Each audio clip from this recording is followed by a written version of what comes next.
It is possible, not for all STIs, but some STIs, like what I mentioned about HPV, condom does not prevent you from getting them. Okay, and also you can get STIs by other modes, like we mentioned, kissing, right? Anal sex, oral sex. So condom is not the answer to everything, but it's definitely a great measure. So please, and of course, besides preventing pregnancies as much as up to 97%, it also protects against a majority of STIs. So definitely, using a condom is the first step, and there are other measures which can protect against STIs as well. So should I like enumerate all of those? So you can use. There's something called spermicidal jellies. There's something called nonoxynol 9. These are tablets. So women can keep these things with them. So they can use this to. They not just protect against the infection, but they also help to kill the sperm. So they provide some amount of contraception as well. So these things can also be used in cases of oral sex or anal sex, or in cases of say gay men who are having anal sex, there's something called a dental dam that we can use. So a dental dam is basically, it was originally used for dental procedures, hence the name. It's like a rectangular patch made of latex, which was originally put in your mouth for dental procedures. But what now people are doing is either buying it or cutting a condom to make a rectangle, and it's laid over the vulval area, which is the outside of the vagina, or over the anus if before oral sex. So this would also protect against a lot of STIs because it acts like a physical barrier.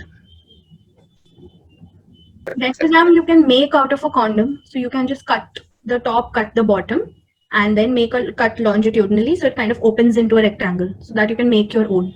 And in fact, I don't want to use any brand names, but some of the tablets that I mentioned have been invented in India itself. So they are available. It's just that people don't know about it. So, and they're available at a very reasonable price. Okay, and you can just order them like You online or can buy something. them over the counter also, but the awareness is not there, so people don't go for it. So just to reiterate, we're talking about spermicidal jellies. So you can just The probably jellies and pessaries, like which are vaginal pessary tablets tablets. Mm. that dissolve, and they do two things. They help to kill some of the germs or bacteria that cause STIs, as well as give some contraceptive effect. So you should always ask your partner if they're willing to talk, but that's very important. There should be an open communication between the partners. But because this is not something a lot of people are comfortable doing in a casual relationship, they don't want to bring up topics like this. But for your own health, for your own safety, and for your future, it's very important to have this conversation. Have you ever had an STI? If you have had an STI, when was it? Was it treated? If you haven't had an STI, have you ever been tested for this? The partner, any of the partners you were with before, have they had an STI, or were they tested for this? So this applies to both male and female. It's not specific to any of it, any of the genders. And apart from this, then you can ask them to use protection at all points of time. So condoms are the best. The other methods I've mentioned, depending on the type of intercourse that you're having. So all of these things are very important. And even yourself, get yourself tested. Say if you're having casual relationships, get yourself tested frequently. So this is also, and if you find out that you have something, then it's a responsibility to inform all previous partners as well. Exactly. If you expect your partner or the person you're with to tell you everything, you also have to disclose your history.